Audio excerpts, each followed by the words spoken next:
नमस्कार दोस्तों, RCS academy पर आपका स्वागत है। दोस्तों, आज का जो टॉपिक है वो है भारत में इंटरनेट टैक्स। दोस्तों, अभी भारत सरकार ने हाल ही में कुछ रिपोर्ट जारी करी है जिसमें कहा गया है कि भारत सरकार जो है वो भारत में अभी इंटरनेट टैक्स लगाने वाली है। तो जानेंगे आज के इस वीडियो में विस्तृत डिटेल के अंदर और देखेंगे कि इंटरनेट टैक्स क्या होता है, भारतीय अर्थव्यवस्था पर और आम जनता पर इस टैक्स का क्या प्रभाव रहने वाला है, या फिर विश्व में ऐसे पहले भी कोई देश है क्या जिन्होंने इंटरनेट टैक्स लगाया है और उनके यहाँ क्या परिणाम निकला है। सारा सारा इस वीडियो में कवर करेंगे दोस्तों आज के इस वीडियो में। तो जानते हैं सबसे पहले इंटरनेट टैक्स के बारे में।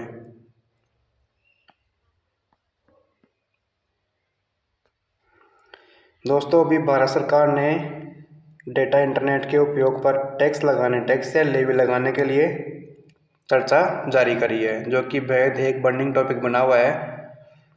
यह कदम डिजिटल इकोनॉमी और उपभोक्ता के व्यवहार दोनों को प्रभावित कर सकता है, लेकिन इनके प्रभाव के ऊपर चर्चा बाद में करेंगे। इससे पहले कुछ और टॉपिक देख लेते हैं।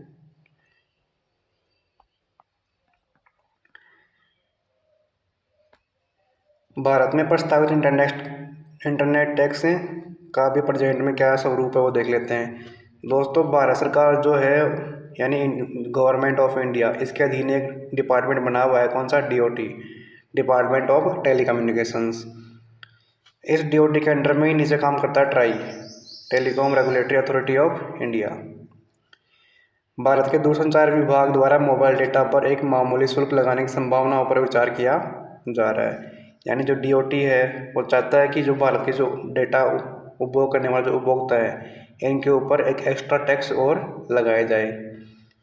अब ये टैक्स क्यों लगाया जा रहा है, इसके प्रभाव वगैरह जो अपन नेक्स्ट आगे देखते हैं।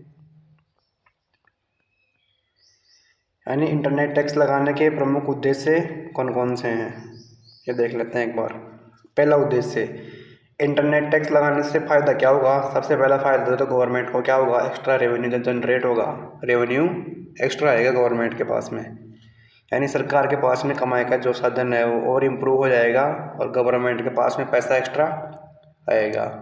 रेवेन्यू एक्स्ट्रा आने से क्या फ़ायदा होगा, इससे भारत की जो अर्थव्यवस्था की जो पॉलिसियाँ हैं या फिर जो डेवलपमेंट की जो पॉलिसियाँ हैं उनको और भी विकास देखने को मिलेगा और भारत सरकार जो है वो उस एक्स्ट्रा पैसे को भारत के कल्याण के लिए उपयोग कर सकती है। नंबर 2, दूसरा क्या प्रभाव पड़ेगा, डिजिटल अनुशासन का निर्माण होगा दोस्तों। इससे स्क्रीन टाइम, अत्यधिक डेटा खपत को कम किया जा सकेगा और कंट्रोल में भी रखा जा सकेगा। इससे जिम्मेदार डिजिटल उपयोग को बढ़ावा मिलेगा। दोस्तों, प्रेजेंट टाइम में डेटा उपयोग है वो बहुत ज़्यादा हो रहा है।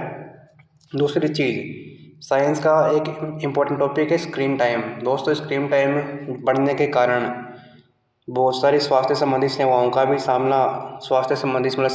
भी सामना करना पड़ रहा है। इस कारण भारत सरकार चाहती है कि स्क्रीन टाइम कम किया जा सके, ताकि आने वाली जो जनरेशन्स है उनका स्क्रीन टाइम कम हो जाए और स्वास्थ्य संबंधी जो समस्याएं हैं उनका भी निपटारा टाइम पर किया जा सके। नंबर 3 पर है, इंटरनेट के दुरुपयोग को कम करने के लिए भी इंटरनेट टैक्स लाया जा रहा है। दोस्तों, बहुत सारे इंटरनेट का मिसयूज़ करते हैं और कुछ अच्छे यूज में भी लेते हैं। तो गवर्नमेंट जो है वो मिसयूज़ को कम करना चाहती है ताकि क्राइम रेट वगैरह डाउन हो जाए और डेटा का अत्यधिक और अनावश्यक खपत नहीं हो। इसलिए भारत सरकार चाहती है कि इंटरनेट टैक्स लगाया जाए।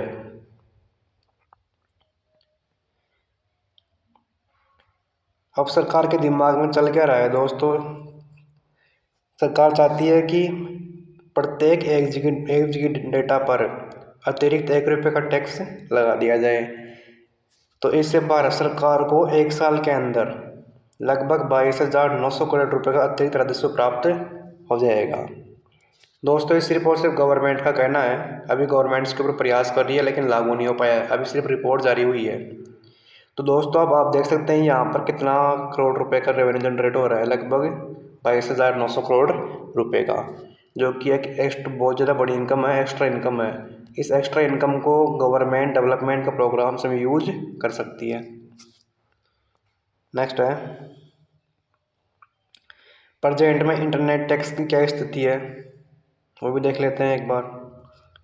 दोस्तों प्रेजेंट में सिर्फ और सिर्फ उपभोक्ताओं के ऊपर इंटरनेट टैक्स के रूप में सिर्फ और सिर्फ जीएसटी लग रहा है, जिनमें 18% जीएसटी है, और वो भी सिर्फ और सिर्फ कौन सी जीएसटी है, पूरी की पूरी सीजीएसटी। अभी जानेंगे कि सीजीएसटी ही क्यों है। लेकिन जो नया टैक्स लगेगा वो इस 18% जीएसटी के अलावा लगेगा, यानी 18% भी प्लस जो एक्स्ट्रा टैक्स होगा वो भी उपभोक्ता को पे करना पड़ेगा। नेक्स्ट देखते हैं आगे।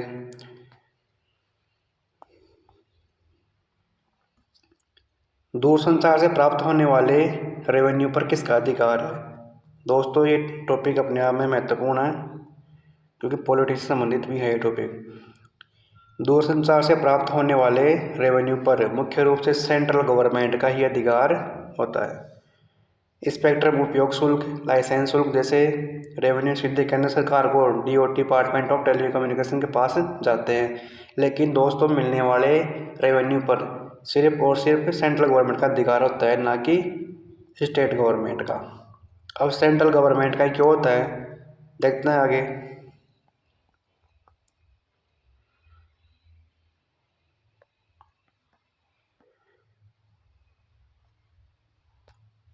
दोस्तों रेवेन्यू पर सर्वाधिक जो अधिकार है, सबसे ज़्यादा है, पूरा का पूरा जो अधिकार है वो सेंट्रल गवर्नमेंट का ही है, क्योंकि दूरसंचार जो टॉपिक है वो सिर्फ और सिर्फ किसका है, यूनियन लिस्ट का टॉपिक है, यानी संघ सूची का विषय है, जिसके ऊपर कानून सिर्फ और सिर्फ केंद्र सरकार बना सकती है। और इससे मिलने वाले संपूर्ण रेवेन्यू पर केंद्र सरकार का अधिकार ही होता है, ना कि राज्यों का। भारतीय संविधान में दूरसंचार के लिए क्या प्रावधान है, इसी को देख लेते हैं। दूरसंचार भारतीय संविधान के तहत यूनियन लिस्ट यानी संघ सूची का विषय है, यूनियन लिस्ट का, जिसके ऊपर सिर्फ और सिर्फ कानून कौन बनाएगी, केंद्र सरकार। इसलिए इस पर केंद्र सरकार का ही क्या है, एकाधिकार है, यानी सेंट्रल गवर्नमेंट की ही मोनोपोली है। इसलिए प्राप्त होने वाले संपूर्ण रेवेन्यू पर केंद्र सरकार का अधिकार होता है। इसके लिए डिपार्टमेंट ऑफ टेलीकम्युनिकेशन बनाया गया है, यानी ये भारत सरकार का डिपार्टमेंट है संचार के लिए। इसके तहत ही एक नियामक संस्था भी बनाई गई है जिसका नाम है ट्राई, यानी telecom regulatory authority of India, जो कि ग्राउंड लेवल पर काम करती है, टैक्स कलेक्शन का कार्य करती है। टैक्स कलेक्ट करने के बाद में ये अपना टैक्स सेंट्रल गवर्नमेंट को हैंड ओवर कर देती है। भारत पर कौन कौन से प्रभाव पड़ेंगे इंटरनेट टैक्स लागू होने पर।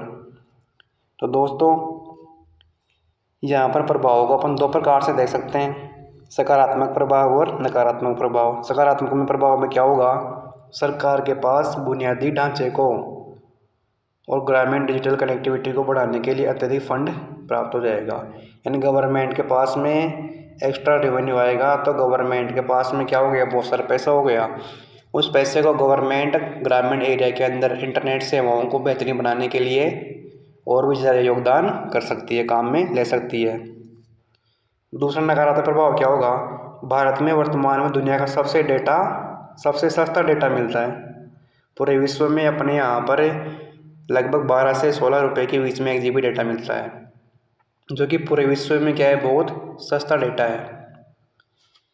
लेकिन टैक्स बढ़ने से गरीब और मध्यम वर्ग के लिए इंटरनेट महंगा हो जाएगा, और डिजिटल जो इंडिया अभियान अपना उसकी रफ्तार कम हो जाएगी। दोस्तों भारत के प्रधानमंत्री ने अभी डिजिटल इंडिया प्रोग्राम शुरू किया था। इस प्रोग्राम का उद्देश्य क्या है, ग्रामीण एरिया के अंदर इंटरनेट कनेक्टिविटी को बढ़ाना था। लेकिन इंटरनेट टैक्स बढ़ाने के कारण इंटरनेट की जो काम में लेने वालों की जो संख्या है उसमें कमी देखने को मिलेगी। इससे भारत का जो सपना है कि डिजिटल इंडिया का, वो भी क्या हो जाएगा, थोड़ा सा उसमें भी रुकावट देखने को मिल सकती है, उसकी रफ्तार धीमी हो सकती है। नंबर 3 पर है उद्योगों पर क्या असर पड़ेगा। बहुत सारी जो टेलीकॉम कंपनियां जैसे जियो, एयरटेल वगैरह, ये क्या पहले से इनके पास में क्या फाइनेंशियल क्राइसिस देखने को मिल रही है, इसीलिए या तो क्या करेगी, रिचार्ज को महंगी कर देगी, या फिर गवर्नमेंट को टैक्स वगैरह टाइम पर नहीं प्रोवाइड कर पाएगी, या फिर अपने टैक्स कलेक्शन के लिए ये उपभोक्ताओं पर दूसरे तरीके का टैक्स भी और भी डाल सकती है। इसलिए इनके यूजर भी क्या हो सकते हैं, कम हो सकते हैं। इसलिए फिर अपना खर्चा निकालने के लिए उपभोक्ताओं को अपना निशाना बनाएगी। नेक्स्ट है, अर्थव्यवस्था पर क्या प्रभाव पड़ेगा। ई कॉमर्स, फिनटेक और एजुकेशन टेक्नोलॉजी न्यू स्टेट्स नहीं दोस्तों, स्टार्टअप की ग्रोथ में गिरावट देखने को मिल सकती है। दोस्तों, इंटरनेट महंगा होने के कारण ग्रामीण क्षेत्रों में ई कॉमर्स की कंपनियों की पहुंच नहीं हो पाएगी। जैसे ऑनलाइन डिलीवरी वगैरह नहीं हो पाएगी, ऑनलाइन ऑर्डर नहीं कर पाएंगे दोस्तों। इसके अलावा फिनटेक है, यानी टेक्नोलॉजी वगैरह का जो यूज है, या फिर एजुकेशन में जिनमें सबसे बड़ा जो प्लेटफॉर्म है उनके माध्यम से जो पढ़ाई करते हैं ऑनलाइन, उनकी भी एजुकेशन महंगी हो जाएगी। तो बहुत सारे जो है वो ग्रोथ में गिरावट देखने को मिल सकती है। इससे डिजिटल इकोनॉमी जो है वो प्रभावित हो सकती है। नंबर 4 पर है, उपभोक्ताओं पर क्या प्रभाव पड़ेगा। दोस्तों, इंटरनेट हायर कर पाना हर किसी फैमिली के लिए बस की बात नहीं होती है। लेकिन डिजिटल इंडिया मिशन के अंतर्गत देखा गया था कि भारत के जो निम्न वर्ग के जो लोग हैं, जिनकी आय कम है, उनको भी सस्ते दामों पर इंटरनेट उपलब्ध करवाया जाएगा। लेकिन इस कदम के बाद में भारत सरकार का जो ये सपना है डिजिटल इंडिया वाला, ये निश्चित रूप से क्या होगा, प्रभावित होगा। इसलिए कम आय वाले परिवारों की शिक्षा और सूचना महंगी हो सकती है, और हो सकता है इसके कारण मध्यम वर्गीय जो है वो आंदोलन पर भी उतर आए। तो बहुत सारे इसके प्रभाव हो सकते हैं दोस्तों। फिलहाल गवर्नमेंट इसके ऊपर विचार कर ही रही है, वे तो आने वाले टाइम में पता लगेगा क्या इसका प्रभाव होगा और कौन कौन से जो है वो नकारात्मक प्रभाव भी देखने को मिलेंगे।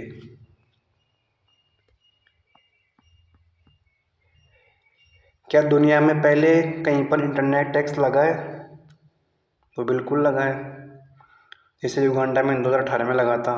सोशल मीडिया टैक्स लगाया गया था यहाँ पर। परिणाम स्वरूप क्या निकला, 50 लाख से अधिक यूजर्स ने इंटरनेट छोड़ दिया और VPN का यूज़ करने लग गए। VPN का मतलब होता है वर्चुअल प्राइवेट नेटवर्क, जिसके ऊपर थोड़ा सा जो अदर कंट्री से सर्वर से ऐड होता है और फ्री में इंटरनेट चलाया जा सकता है।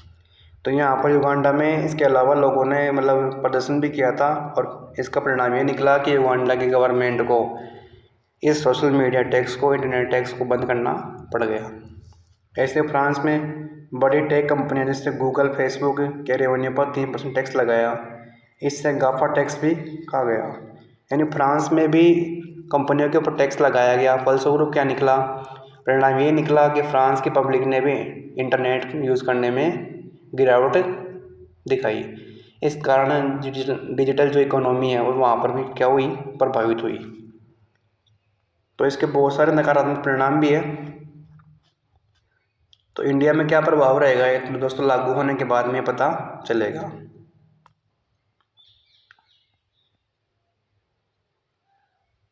आज का सबसे जो इम्पोर्टेंट जो क्वेश्चन है वो ये है, क्या भारत में इंटरनेट टैक्स सफल हो पाएगा। दोस्तों, ये अपने आप में एक बहुत टिपिकल क्वेश्चन है। इसका जवाब तो अपने को भारत में इंटरनेट टैक्स लागू होने के बाद में ही पता चल सकता है, क्योंकि भारत क्या है, एक बहुत बड़ा देश है। यहाँ पर पॉपुलेशन भी काफ़ी ज़्यादा है। पूरे विश्व में सबसे ज़्यादा पॉपुलेशन यहीं पर निवास करती है। तो निश्चित तौर पर इंटरनेट टैक्स है वो गवर्नमेंट को बहुत सारा रेवेन्यू जनरेट करके देगा। लेकिन दिक्कत की बात यह है कि भारत में ही क्या है, बहुत सारे ऐसे परिवार हैं जिनकी आय बहुत कम है, जिनको 2 वक्त का खाना भी नहीं मिल पा रहा है, तो वो इंटरनेट कहाँ से अफोर्ड करेंगे। यानी भारत का जो मेन सपना है डिजिटल इंडिया वाला, उसका तो कोई फिर वर्चस्व ही नहीं रहेगा, अस्तित्व ही नहीं रहेगा। तो इंटरनेट टैक्स जो है भारत में लिए एक बहुत बड़ी चुनौती साबित हो सकती है, क्योंकि भारत के अपना विकासशील देश है। भारत जैसे विकासशील देश में जहाँ शिक्षा और बैंकिंग अब इंटरनेट पर निर्भर है, वहीं पर डेटा सीधा टैक्स लगाने से चुनौतीपूर्ण हो सकता है। दोस्तों, एजुकेशन का जो विस्तार है वो लगातार इंटरनेट के कारण ही देखने को मिल रहा है। ग्रामीण क्षेत्रों में जो प्रतिभाएं हैं वो ऑनलाइन पढ़ाई करके भी आगे निकल रही है। इसके अलावा UPI, फ़ोनपे वगैरह के माध्यम से कहीं पर भी आसानी से पैसा ट्रांसफ़र किया जा सकता है, जिससे डिजिटल अर्थव्यवस्था को काफ़ी ज़्यादा मतलब ग्रोथ देखने को मिल रही है। लेकिन जो एक्सपर्ट्स वो क्या मानते हैं टैक्स उपभोक्ताओं के बजाय जो है ना वो कंपनियों के ऊपर ही, उनके विज्ञापनों के ऊपर या फिर नेट प्रॉफिट के ऊपर लगाया जाना चाहिए। इससे क्या फ़ायदा होगा, जो कंपनियों की जो कॉरपोरेट सोशल रिस्पॉन्सिबिलिटी है CSR, उसमें इंक्रीजमेंट होगा और गवर्नमेंट को जो है वो एक्स्ट्रा रेवेन्यू मिलेगा।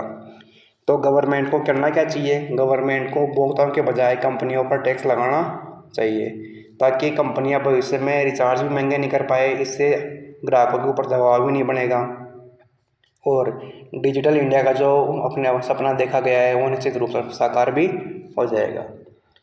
तो दोस्तों आशा करता हूँ कि जानकारी आपको पसंद आई होगी।